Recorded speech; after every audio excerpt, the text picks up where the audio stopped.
السلام علیکم ناظرین اب تک تو کافی دنوں سے امید ہے کہ آپ لوگ گھر میں ہی بیٹھے ہوں گے ہماری طرح، اور اب تک تو آپ کو عادت ہو چکی ہوگی کہ گھر میں زندگی کیسے گزارنی ہے اگر آپ اندر ہی رہیں، اور کس طرح چیزوں کو اسٹریم لائن کرنی ہے. بالکل، ہم نے کبھی سوچا نہیں تھا مگر یہ ہو گیا ہے، اور آئی تھنک اب تک ہماری طرح آپ لوگوں کو بھی ہوپ فلی کچھ نہ کچھ عادت ہونی شروع ہو گئی ہوگی، ڈویژنز آف رولس ہونے شروع ہو گئے ہوں گے، کس نے صفائی کرنی ہے، کس نے کمرہ صاف کرنا ہے، کس نے باتھ روم صاف کرنا ہے، ٹائپ کی چیزیں، کانورسیشنز آپ کی بھی ہو گئی ہوں گی گھر میں. بالکل، اور ہمیں بھی اب کافی دن ہو گئے ہیں اور پچھلی ویڈیو میں بھی کافی ٹائم ہو گیا ہے، لیکن ہم وہاں سے ہی آگے لے کے چلیں گے. ہم نے لاسٹ ٹائم یہاں تک پہنچے تھے کہ اچھا بزنس اگر شروع کرنا ہے تو اس کے آئیڈیاز کیسے جنریٹ کرنے. اگر آپ نے نہیں دیکھی تو آپ ہماری پچھلی ویڈیو دیکھ سکتے ہیں، اور وہاں سے آپ یہ اندازہ لگا سکتے ہیں کہ بزنس آئیڈیاز کے کیسے جنریٹ کرنے چاہیے. ایک دفعہ جب آپ نے آئیڈیا جنریٹ کر لیا، اب اس کے بعد آپ نے کیا کرنا ہے وہ ہم آج ڈسکس کریں گے. بالکل، اور آئی تھنک یہ کانورسیشن اس لیے بھی ضروری ہے اب مور سو بیکاز لے آفس ہو رہے ہیں، لوگوں کی جابس جو ہیں وہ لوز ہو رہی ہیں، اور انشاءاللہ اکانومی ریسٹارٹ ہوگی، کام دوبارہ شروع ہوگا، مگر کچھ نہ کچھ ہم نے تب تک کرنا ہے، کچھ نہ کچھ سوچنا ہے. سو اگر آپ کے پاس ایک اچھا بزنس آئیڈیا ہے تو آپ کو کیا کرنا چاہیے؟ کیا آپ کو اپنے سارے کے سارے پیسے ایک دم سے اس میں لگا دینے چاہیے اور بس اس کو شروع کر دینا چاہیے؟ شروع ضرور کرنا چاہیے، مگر سارے کے سارے پیسے ایک دم سے اس میں نہیں لگانے چاہیے. اس کو ہم کہتے ہیں لین اسٹارٹ اپ میتھڈالوجی. ایک میتھڈالوجی ہے، اس میں کہتے یہ ہیں کہ بجائے اس کے کہ آپ بڑے اسکیل پہ ایک دم سے چیز شروع کرو، which by the way is some thing جس کے لیے جو ہم سب کا ایکسکیوز ہوتا ہے کہ ہم کیوں نہیں اسٹارٹ کریں، کیونکہ ہمارے پاس بہت سارے پیسے نہیں ہیں تاکہ ہم بڑے سے اسکیل پہ اس کو اسٹارٹ کریں. ایکچولی اسمارٹ طریقہ یہ ہے کہ آپ بڑے سے اسکیل پہ مت اسٹارٹ کریں، آپ چھوٹے سے اسکیل پہ اسٹارٹ کریں. بالکل، اور چھوٹے سے اسکیل پہ جس طرح مینا نے کہا اس کے بہت سارے فائدے. صرف یہ فائدہ نہیں ہے کہ آپ اپنے سارے پیسے نہ شروع میں لگا لیں، بلکہ یہ اس کا ایک اور فائدہ ہے کہ آپ کے جو آئیڈیاز جب آپ اس پہ زیادہ ریسرچ کرتے ہیں اور اس کو آہستہ آہستہ لے کے چلتے ہیں تو آپ کی بھی اس میں آپ اس کو زیادہ بہتر طریقے سے دیکھ سکتے ہیں. اچھا یہ بزنس چلانا کس طرح ہے. اگر آپ شروع میں ہی ہر چیز ایک لائن میں شروع ہو جائیں گے اور فل لائن پہ چلے جائیں گے تو پھر آپ کو پیوٹ جس کو کہتے ہیں ہم بزنس میں، آپ کو شفٹ کرنا تھوڑا مسئلہ ہو جائے گا کہ اس کو ایڈجسٹ کیسے کرنا ہے. تو مینا اس کے لیے پھر سب سے پہلے کیا پھر کرنا چاہیے اگر ہم نہ شروع کریں جب سارے پیسے تو پھر کیا کریں؟ بالکل. سو اور یہ جو غلطی جس کی عمر بھی بات کریں جو بہت سارے لوگ کرتے ہیں وہ یہی کرتے ہیں. ایکچولی ہم جب بزنس اسٹارٹ کر رہے ہوتے ہیں نا تو بزنس اسٹارٹ ہم دل سے کر رہے ہوتے ہیں، اور بزنس اسٹارٹ کرنا بھی دل سے چاہیے، پیشن سے اسٹارٹ کرنا چاہیے، ایکسائٹمنٹ سے اسٹارٹ کرنا چاہیے. مگر جب ہم دل سے کوئی چیز اسٹارٹ کرتے ہیں تو اس میں بہت سارے بائسز یا ایزمپشنز ہوتی ہیں. یہ ہمارا بائس ہوتا ہے کہ جو آئیڈیا ہمارا ہے وہ بہت اچھا ہے. یہ ہمارا بائس ہوتا ہے کہ یہ پروڈکٹ یا سروس جو میں بنانا چاہتی ہوں نا یہ ہر صورت چلے گی چلے گی، یہ جو چیز ہے یہ بہت اچھی ہے، لوگ اس کے لیے پیسے دینے کو تیار ہوں گے. یہ ہماری ایزمپشنز پہ بیسڈ ہوتا ہے. ہماری ایزمپشن ہے کہ اس پروڈکٹ کی نیڈ ہے، ہماری ایزمپشن ہے کہ کوئی اس پروڈکٹ کو اپریشیٹ کرے گا، ہماری ایزمپشن ہے کہ کوئی اس پروڈکٹ کے لیے پیسے دینے کو تیار ہے. یہ ساری ایزمپشنز جو ہے نا یہ ہمیں ٹیسٹ کرنی بہت ضروری ہیں. اور ایک سٹیپ اگر ہم اس سے بھی پیچھے لیں تو ہمیں ایکچولی فگر آؤٹ کرنے کی یہ ضرورت ہے کہ جو پروڈکٹ اور سروس ہم ڈیزائن کر رہے ہیں یہ ہم کس کے لیے ڈیزائن کر رہے ہیں. وہ کون کسٹمر ہے، وہ کیسا دکھتا ہے یا دکھتی ہے، وہ آدمی ہے کہ وہ عورت ہے، وہ کدھر رہتا ہے، وہ کیا کرتا ہے، اس کی زندگی میں کیا مسائل ہیں، اور وہ کیوں ہمارا پروڈکٹ یا سروس لے گا.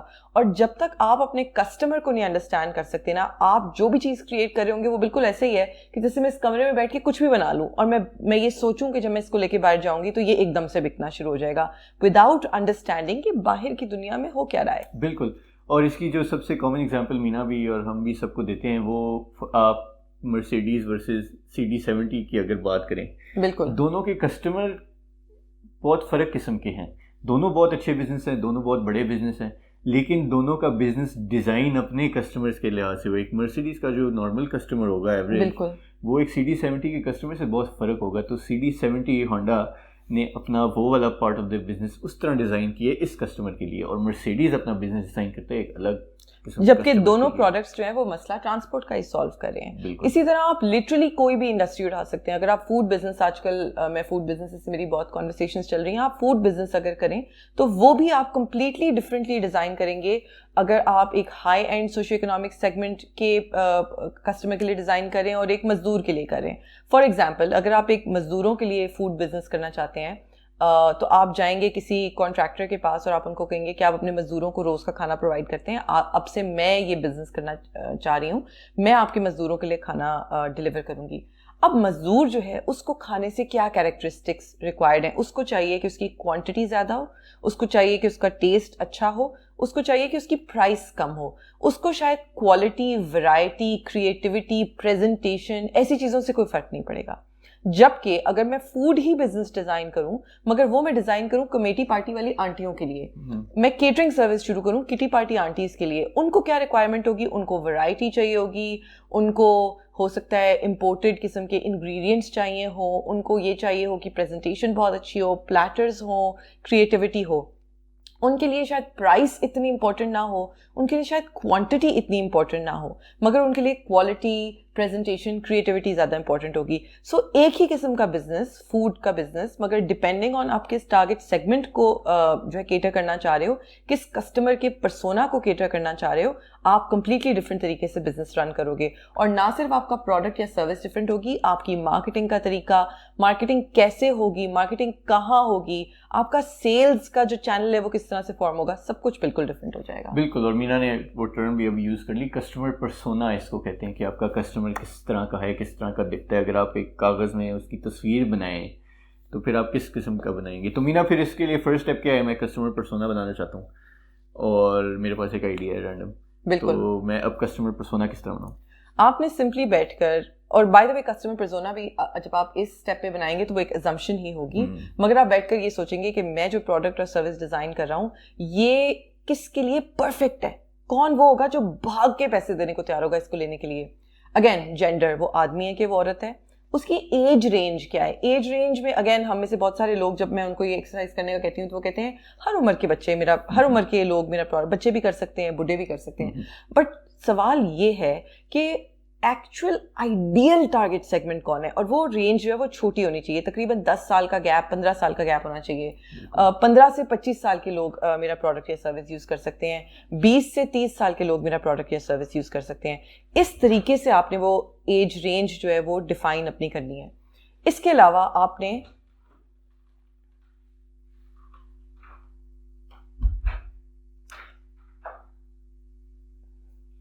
اس کے بعد آپ نے سوشو اکنامک سیگمنٹ ڈیفائن کرنا ہے. یعنی کہ ہماری جو مارکیٹ ہے نا وہ ایسے ایک ٹرائنگل کی شیپ میں ہے. نیچے جو ہے وہ میس مارکیٹ ہے، وہ لوگ ہیں جن کی افورڈیبلٹی سب سے کم ہے مگر وہ تعداد میں سب سے زیادہ ہیں. اور اس طرح اوپر جاتے جاتے افورڈیبلٹی کم ہوتی جاتی ہے اور افورڈیبلٹی زیادہ ہوتی جاتی ہے اور تعداد جو ہے وہ کم ہوتی جاتی ہے.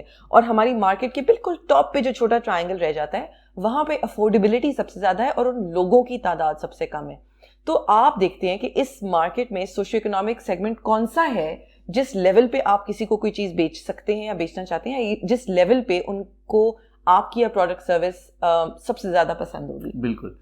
اور اگین یہ اس لیے امپورٹنٹ ہے کیونکہ آپ کی پرائسنگ، آپ کی مارکیٹنگ، آپ کا پروڈکٹ کا ڈیزائن سارا اس پہ ڈیپینڈ کرے گا. بالکل. تاکہ آپ اسٹریم لائن طریقے سے اپنا پروڈکٹ اور اپنا بزنس لے کے چلیں اور کوئی ہیف ایزرٹ، کوئی بہت جنرل سی چیز نہ ہو. بالکل. زندگی میں ذلیل ہونے کا طریقہ ہے سب کو خوش رکھنے کی کوشش کرنا، بزنس میں بھی ذلیل ہونے کا طریقہ ہے سب کو خوش رکھنے کی کوشش کرنا. آپ سب کے لیے پروڈکٹ یا سروس نہیں کریٹ کرے، آپ نے اس سیگمنٹ کے لیے کریٹ کرنا ہے، اسی پہ ٹارگیٹ کرنا ہے، اسی پہ فوکس کرنا ہے اور اسی کو انڈرسٹینڈ کرنا ہے. اس کے علاوہ لوکیشن، فار ایگزامپل اگر میری پروڈکٹ یا سروس کسی ایک سٹی میں موجود ہے تو اس حد تک آپ جائیں کہ اس سٹی میں جن لوگوں کو آپ پروڈکٹ یا سروس بیچنا چاہتے ہیں وہ کدھر رہتے ہیں. پھر آگے آتی ہیں برانڈ کنیکشنز ان کی کیا ہیں، برانڈ افینٹیز ان کی کیا ہیں. آپ کا جو ٹارگیٹ سیگمنٹ یا کسٹمر ہے وہ اور کون سی جگہوں پہ جاتا ہے. وہ اگر کوئی خاتون ہے تو وہ کون سے پارلر میں جاتی ہے، اگر اس کے بچے ہیں کہ نہیں ہیں، وہ جاب کر رہی ہے کہ نہیں کر رہی، اگر وہ اسکول یا یونیورسٹی میں پڑھ رہی ہے یا پڑھ رہا ہے تو کون سے اسکول یا یونیورسٹی میں پڑھ رہا ہے، وہ کون سے بیکری میں جاتے ہیں، وہ کس قسم کے کپڑے پہنتے ہیں. آپ ان کو جتنی اچھی طریقے سے ڈیفائن کر سکیں گے. اور بائی دا وے اس کسٹمر پرسونا کو ہم اور بھی آگے ڈسکس کریں گے فردر اپنی ویڈیوز کے اندر جب ہم مارکیٹنگ کی بات کریں گے یا جب پرائسنگ کی بات کریں گے. بٹ فار ناؤ جب آپ ڈیزائن کرنے بیٹھیں تو آپ ان سارے سوالوں کا جواب سوچیں. بالکل. ایک دفعہ جب آپ نے اپنا کسٹمر پرسونا ڈیزائن کر لیا تو اس کے بعد جو سیکنڈ اسٹیپ ہے وہ ہے اس پرسونا کو ٹیسٹ آؤٹ کرنا یا اس کی ویلیڈیشن حاصل کرنا. کیونکہ at the end of the day اگر آپ بزنس نیا شروع کر رہے ہیں تو یہ جو پرسونا آپ نے ڈیزائن کیا نا یہ بھی ایکچولی ایزمپشنز ہی ہیں آپ کی. ہاں مگر اگر آپ کا بزنس پہلے سے چل رہا ہے تو جو ایک ایکسرسائز میں آپ کو کرنے کا کہوں گی وہ یہ ہے کہ آپ اپنے پچھلے 30 یا اپنے پچھلے جو آپ کے کسٹمرز تھے 50 ان کو اینالائز کریں. اگر آپ کا انسٹاگرام یا فیس بک پہ بزنس چل رہا ہے پھر تو بہت ہی آسان ہے کہ آپ سمپلی کھولیں اور دیکھیں کہ آپ کو پچھلے 30 آرڈرز کس نے دیے ہیں اور آپ ان کی ڈیٹیلز لکھنا شروع کریں ہر آرڈر کی. کیا وہ آدمی تھا کہ وہ عورت تھی, اس نے کس اوکیزن کے لیے آپ سے پروڈکٹ یا سروس آرڈر کی, کس لوکیشن پہ اس نے ڈلیوری مانگی ایٹسیٹرا. اور آپ جتنی زیادہ ڈیٹیلس فل آؤٹ کریں گے, I am very very sure کہ آپ کو اس میں سے کوئی ضرور سرپرائزنگ مومنٹس نکلیں گی. بالکل. اور اگر آپ کے کسٹمرز نہیں ہیں بالکل تو آپ نے اگر آئیڈینٹیفائی کیا, اگر آپ کھانے کا بزنس کر رہے ہیں اپنے نیبرہڈ کے لیے کر رہے ہیں, محلے کے لیے, یا کسی آفس پرووائڈ کرنے, یا مزدوروں کے لیے, تو آپ ایکچولی فزیکلی جا کے سروے بھی کر سکتے ہیں. فار ایگزامپل مزدور ہے تو آپ کنسٹرکشن سائٹس پہ جائیں کہ یار کیا کھاتے ہو آپ روز, اور کیا آپ کو اچھا لگتا ہے, کیا برا لگتا ہے, کتنے کا کھانا آرڈر کرتے ہو روز, کیا کھانے میں کیا لیتے ہو, کتنے دن ہفتے میں کتنے دن چاول لیتے ہو, تقریباً ایک ہفتے میں کتنے پیسے کھانے پہ اسپینڈ کرتے ہو, وغیرہ وغیرہ. تو at the end of the day اصل بات تو یہی ہے کہ جو آپ نے پرسونا ڈیزائن کیا ہے, آپ نے جا کے ایسے لوگوں کو ڈھونڈنا ہے جو اس پرسونا کے اوپر فٹ بیٹھتے ہیں, اور ان سے پوچھنا ہے. اور اس میں ایک امپورٹنٹ چیز یہ ہے کہ آپ نے اپنے دوستوں اور رشتے داروں سے نہیں پوچھنا. دوست اور رشتے دار یا تو آپ کو کہتے ہیں بہت برا آئیڈیا ہے, اور یا آپ کو کہتے ہیں بہت اچھا آئیڈیا ہے. تو آپ کو جو ٹرو ویلیڈیشن ملے گی نا, وہ تبھی ملے گی جب آپ ایسے لوگوں کے پاس جائیں جو آپ کو نہ جانتے ہوں اور آپ کے پرسونا پہ فٹ بیٹھتے ہیں, اور آپ ان سے جا کے سوال کریں. بالکل. اور پھر اسی طرح آپ اپنا پرسونا ایڈجسٹ کر سکتے ہیں آنسر سے کہ اچھا میں نے سوچا تھا کہ اتنا پیمنٹ کرنے کو تیار ہونے والے لوگ ہوں گے, لیکن مجھے بہتر مل رہے ہیں لوگ, زیادہ پے کرنے کو تیار لگ رہے ہیں مجھے, یا کہہ رہے ہیں نہیں میں اتنے کا تو نہیں خریدتا. شاید آپ کو ایڈجسٹ کرنا پڑے کہ کون آپ کا ایگزیکٹ کسٹمر ہے. اور کبھی کبھی ہوتا ہے کہ جو نیڈ آپ کو لگ رہی ہوتی ہے نیڈ ہے, وہ ایکچولی ہوتی ہی نہیں ہے. تو یا تو آپ پھر اپنا پروڈکٹ یا سروس چینج کرتے ہیں, اور یا پھر آپ ٹارگیٹ سیگمنٹ ڈفرینٹ ٹرائی کرتے ہیں کہ ہو سکتا ہے اس سیگمنٹ سے اوپر یا اس سے نیچے کے لوگ جو ہیں ان کے لیے میری پروڈکٹ یا سروس زیادہ ٹھیک ہو. بالکل. تو یہ تو ہوگی بہت امپورٹنٹ کسٹمر پرسونا کی بات جب آپ کے پاس آئیڈیا ہو اس کے بعد. پر اس سے بھی آگے لائک فل آن جاننے سے پہلے آپ نے اور چیزیں کرنی ہوتی ہیں, اور وہ مارکیٹ ریسرچ اور مارکیٹ سائزنگ ہوتی ہے. بالکل. تو وہ ہم پھر نیکسٹ ایپیسوڈ میں بات کریں گے. بالکل. اور انشاءاللہ اس کے بعد بزنس بھی اسٹارٹ ہو جائے گا. بالکل. Take care. Thank you for watching us. اللہ حافظ.